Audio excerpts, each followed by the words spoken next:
Bismillahirrahmanirrahim. Assalamualaikum warahmatullahi wabarakatuh. Alhamdulillahirabbil alamin wa bihi nasta'inu ala umuri dunya waddin. Wassalatu wassalamu ala asrafil anbiya'i wal mursalin sayyidina wa habibina wa qudwatina Muhammad sallallahu alaihi wasallam wa ala alihi wa ashabihi ajma'in wa man tabi'ahum bi ihsanin ila yaumiddin, amma ba'd. Bapak Ibu saudara-saudari sekalian, jamaah tarawih yang sama dimuliakan oleh Allah Subhanahu wa taala. Alhamdulillah, tidak terasa kita telah berada di penghujung Ramadan, tepatnya di malam ke-28. Rasanya baru seperti kemarin kita diberi kesempatan oleh Allah Subhanahu wa taala untuk bertemu dengan bulan suci Ramadan, dan tidak terasa hari ini kita telah berada di penghujungnya. Tentu harapan kita yang paling terbesar dari seluruh rangkaian ibadah kita di bulan yang mulia ini, yang kita persembahkan kepada Allah Subhanahu wa taala, dapat diterima dan dicatat sebagai amal-amal soleh kita, menjadi amal kebajikan buat kita semua, dan menjadi penyebab turunnya rahmat Allah Subhanahu wa taala kepada kita semua, dan dengan rahmat itulah yang menghantarkan kita masuk ke dalam surga Allah Subhanahu wa taala.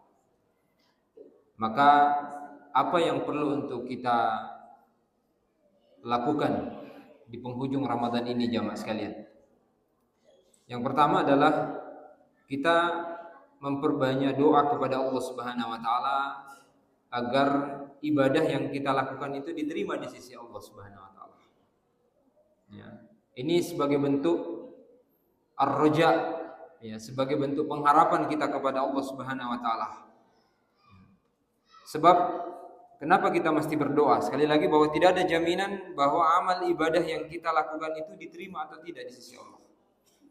Ya. Makanya Nabi sallallahu alaihi wasallam beliau punya kebiasaan, itu setiap hari beliau meminta kepada Allah Subhanahu wa taala bagaimana agar amalannya diterima di sisi Allah Subhanahu wa taala. Ya. Inilah yang dikenal dengan istilah zikir pagi dan petang, ya. Adkar as-subah wal masa. Ya, Nabi setiap hari 2 kali meminta kepada Allah Subhanahu wa taala untuk amalannya itu diterima. Apa doanya? Allahumma inni as'aluka ilman nafi'a wa rizqan thayyiba wa amalan mutakabbalan. Ya. Dan ini beliau baca setelah selesai sholat subuh dan selesai sholat asar. Ya. Maka ini menjadi pelajaran penting buat kita, bahwa kitalah yang paling pantas untuk memperbanyak doa dan permohonan kita kepada Allah agar amalan kita itu diterima. Ya.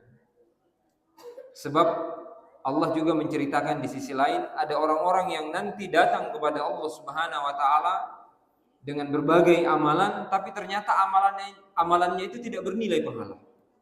Ya, hadisnya juga sangat masyhur tentang persoalan ibadah puasa yang kita lakukan. Nabi mengatakan, rubbas shaimin laisa lahu min siyamihi illa al-ju' wal 'atash. Ya. Banyak orang yang berpuasa di bulan Ramadan tapi tidak mendapatkan apa-apa dari puasanya kecuali hanya rasa lapar dan haus saja. Bayangkan jemaah sekalian. Ya. 27 hari kita berpuasa, ternyata puasa yang kita lakukan itu tidak ada nilainya, tidak ada pahalanya. Ya, tidak kita mendapatkan ampunan di sisi Allah Subhanahu wa taala, sebagaimana hadis yang juga sangat masyhur di bulan Ramadan, man shoma ramadanan imanan wa ihtisaban ghufira lahu ma taqaddama min dhanbihi. Siapa yang berpuasa di bulan Ramadan dengan iman dan mengharapkan pahala di sisi Allah, maka dosa-dosanya yang lalu diampunkan oleh Allah. Ternyata dia tidak dapatkan itu. Ya, kata Nabi, ada orang yang tidak dapatkan ampunan itu. Dan inilah orang yang paling celaka. Ketika datang Ramadan kepadanya, lalu Ramadan itu tidak menjadi bulan yang memberikan ampunan kepada dirinya. Dalam sebuah riwayat disebutkan, Jibril alaihissalam pernah datang kepada baginda Rasulullah sallallahu alaihi wasallam minta untuk diaminkan doa beliau. Apa doanya Jibril? Ragima anfun rajulun idza dakhala alaihi Ramadan celaka seorang laki-laki atau perempuan yang apabila masuk bulan suci Ramadan, dosa-dosanya tidak diampunkan oleh Allah. Lalu Nabi pun mengaminkan doa Jibril. Dan ini tentu doanya tidak ditolak oleh Allah. Kenapa? Yang berdoa Jibril alaihissalam, yang mengaminkan adalah Rasulullah sallallahu alaihi wasallam. Maka inilah pentingnya kita perlu berdoa, jamaah sekalian. Siapa yang menjamin amalan tak diterima? Ya. Apakah bacaan Quran yang selama ini kita sudah baca sekian banyak, mungkin di antara kita ini ada yang sudah juz 28 malam ini, atau mungkin 15 hari kemarin Ramadan sudah ada yang khatam, ada yang 1 kali, ada yang targetnya 3 kali. Apakah amalan itu diterima atau tidak? Tidak ada jaminan. Ya. Kita sudah berusaha melaksanakan amalan itu dengan ikhlas. Ya. Kita melaksanakan amalan itu tidak ada tendensi yang lain kecuali kita mengharapkan pahala di sisi Allah Subhanahu wa taala. Kita juga melaksanakan amalan itu sesuai dengan tuntunan.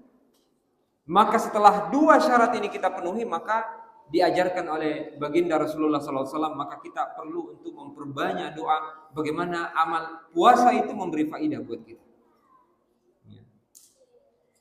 Tidak dapat ampunan wali'udzubillah, tidak mendapatkan pahala dari bacaan Quran kita, tidak mendapatkan pahala yang berlipat ganda dari puasa Ramadan yang kita lakukan. Sebagaimana hadits qudsi Allah katakan, asyamu li fa innahu li wa ana ajzi bihi. Puasa itu untukku dan saya lah yang akan membalas berapa pahala orang yang berpuasa. Ya, sampai kata para ulama kita, orang yang berpuasa itu pahalanya di atas 700 kali bilangan, di atas 700 kali lipat pahala di sisi Allah. Ya.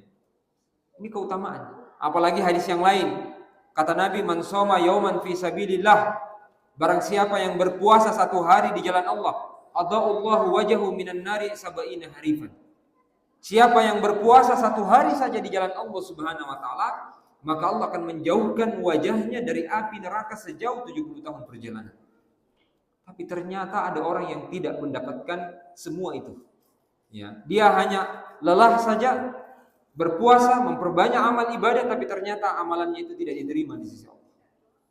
Kalau mengkiaskan seperti orang yang bekerja sebulan, sudah banting tulang, ya, tiap hari datang bekerja, menguras waktu dan tenaganya, ternyata begitu tanggal baru tidak digaji oleh pimpinan. Kira-kira bagaimana perasaan kita, jemaah sekalian? Dan ternyata itu ada seperti itu yang disebutkan oleh Allah di dalam Al-Quran. Wa qadimna ila ma 'amilu min 'amalin faj'alnahu haba'an mansura. Ada nanti orang-orang yang datang menghadap kepada Allah Subhanahu wa taala, tapi ternyata amalannya itu haba'an mansura. Amalannya tidak bernilai pahala di sisi Allah. Seperti debu yang ringan, yang berada di atas batu, yang kemudian ditiup angin, lalu debu itu pun berterbangan, tidak meninggalkan bekas sedikit pun di atas batu. Waliyahudzubillah. Ya. Yang lain Allah katakan, hal ataka haditsul ghasyiyah. Belum datangkah kepadamu tentang berita hari kiamat? Wujuhu yawma idzin khashi'ah. Ada orang-orang yang nanti di hari kiamat itu datang menghadap kepada Allah Subhanahu wa taala dengan wajah yang ketakutan, khasyiah. Ya, wajah yang menunjukkan keresahan, kegelisahan dan ketakutan yang luar biasa. Amilatun nasibah. Padahal orang ini, kata Allah, waktu di dunia adalah orang yang gemar melakukan amal ibadah. Amilatun nasibah. Bahkan sebagian para ulama mengatakan, begitu gemarnya dia, begitu banyaknya dia melakukan amal ibadah, sampai dia tidak mampu lagi berdiri untuk melakukan amal ibadah yang lain, karena begitu lelahnya, begitu capeknya, begitu banyaknya amal ibadah yang dia lakukan. Tapi apa kata Allah? Tasla naran hamiyah, tusqa min 'ainin 'aniyah, laisa lahum ta'amun illa min dari. Ternyata amalan itu tidak menyelamatkannya, justru dengan amalan itu dia dicampakkan ke dalam neraka Allah Subhanahu wa taala. Tusqa min 'ainin 'aniyah, tidaklah dia meminum kecuali minuman yang panas. Laisa lahum ya, tusqa min 'ainin 'aniyah, laisa lahum, ya, tidaklah dia memakan kecuali makanan yang berduri yang menghancurkan isi perutnya. Min dari, ya, menghancurkan daripada isi perutnya, jemaah sekalian. Maka kita perlu khawatir, ya, apakah amalan kita ini diterima atau tidak. Maka kita perlu berharap, ar-raja kepada Allah, yaitu memperbanyak permohonan kita kepada Allah.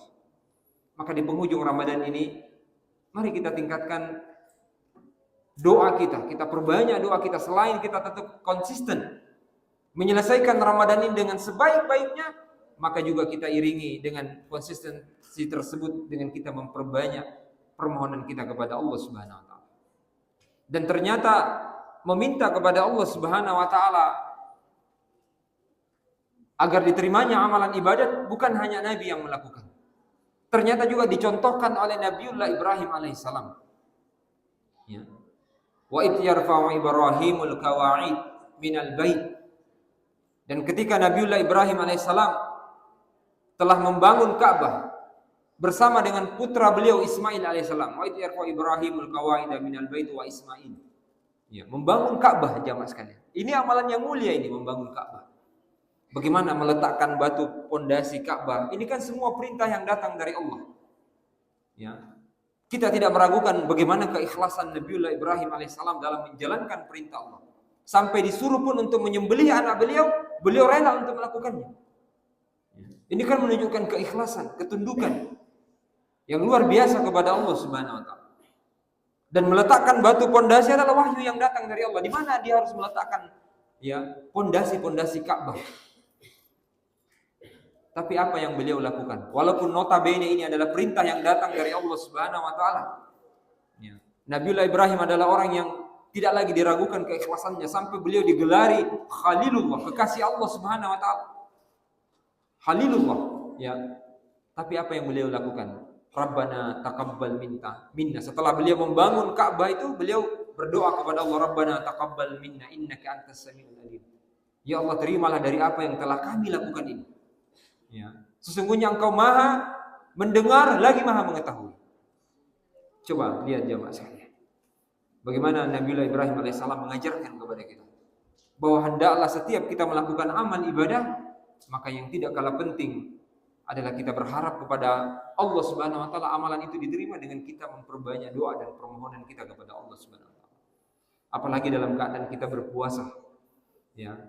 Puasa adalah merupakan kondisi diterimanya doa seseorang kalau dia melakukan ibadah puasa yang benar. Kata Rasulullah, salah satu la turad da'watuhum. Ada 3 orang yang tidak ditolak doanya oleh Allah Subhanahu wa taala.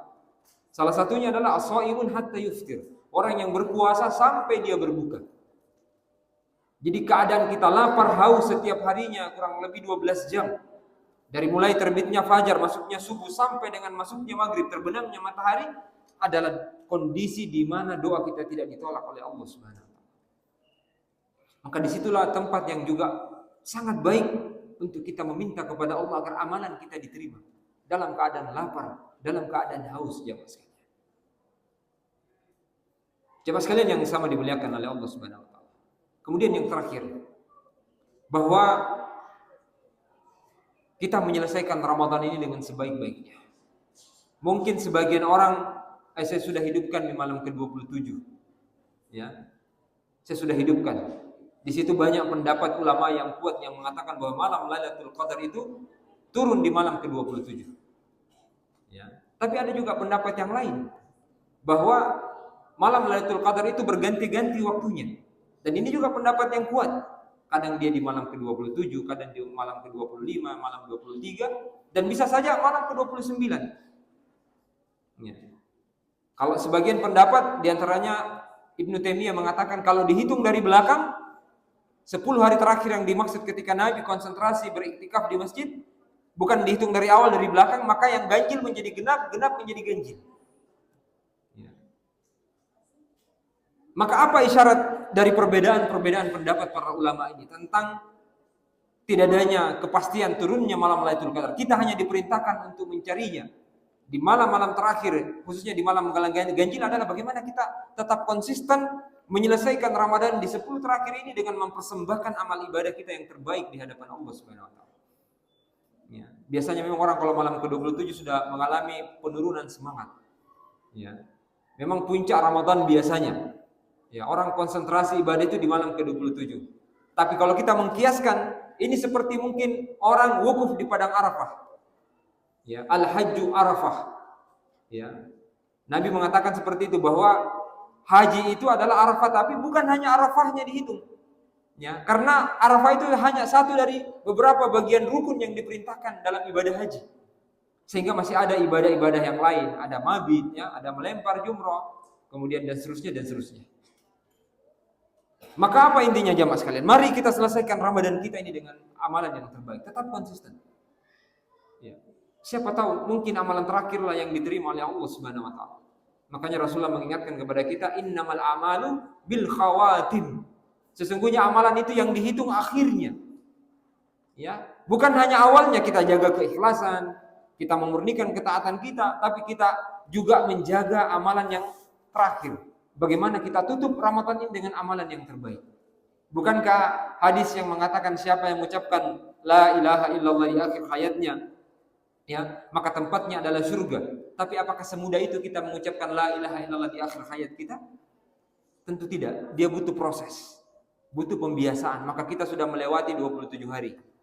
Ya, kita sudah banyak melakukan ketaatan. Maka mari kita sempurnakan Ramadan kita dengan mempersembahkan amalan ibadah yang terbaik. Jangan ketinggalan 28, 29, 30 untuk tetap kita istiqomah salat tarawih, kemudian salat tahajud, dan kita sempurnakan puasa Ramadan. Kita tutup dengan kita membayar zakatul fitri. Ya, karena zakatul fitri itu adalah penutup daripada rangkaian ibadah puasa kita, dan dia adalah kewajiban untuk menyempurnakan kekurangan puasa yang kita lakukan. Khudh min amwalin sadaqatan tutahhiruhum wa tuzakkihim. Diperintahkan kita untuk mengeluarkan zakat, tujuannya adalah untuk membersihkan dan mensucikan diri kita. Salah satu tafsirnya adalah zakatul fitri yang kita lakukan menyempurnakan kekurangan-kekurangan puasa yang kita lakukan. Mungkin di puasa ada waktu-waktu yang terbuang percuma, ada perbuatan-perbuatan lagun yang sia-sia yang kemudian disempurnakan dengan zakatul fitri yang kita lakukan. Mudah-mudahan Allah Subhanahu wa taala memberikan kekuatan kepada kita untuk bisa kita selesaikan Ramadan ini dengan sebaik-baiknya, dan kita mendapatkan predikat takwa di sisi Allah Subhanahu wa taala. Demikian jamaah sekalian apa yang bisa kami sampaikan, mudah-mudahan bermanfaat, dan mohon maaf kalau terlalu panjang. Sekaligus kami mohon maaf tidak ikut sholat tarawih bersama jamaah sekalian, karena akan kembali ke masjid untuk juga sholat tarawih, ya, nanti jam 9. Kalau di Wahdah Islamiyah itu kita sholat tarawihnya kalau 10 terakhir itu 2 kali, ya, jam 9 itu 1 juz, itu biasanya berhenti jam 11, kemudian bangun lagi jam 2 malam, itu 1 juz juga. Nah, kalau ada bapak-bapak yang kuat-kuat berdiri, ini boleh dicoba-coba sholat tarawih 1 malam itu sampai 2 juz bacaannya. Demikian. Assalamualaikum warahmatullahi wabarakatuh.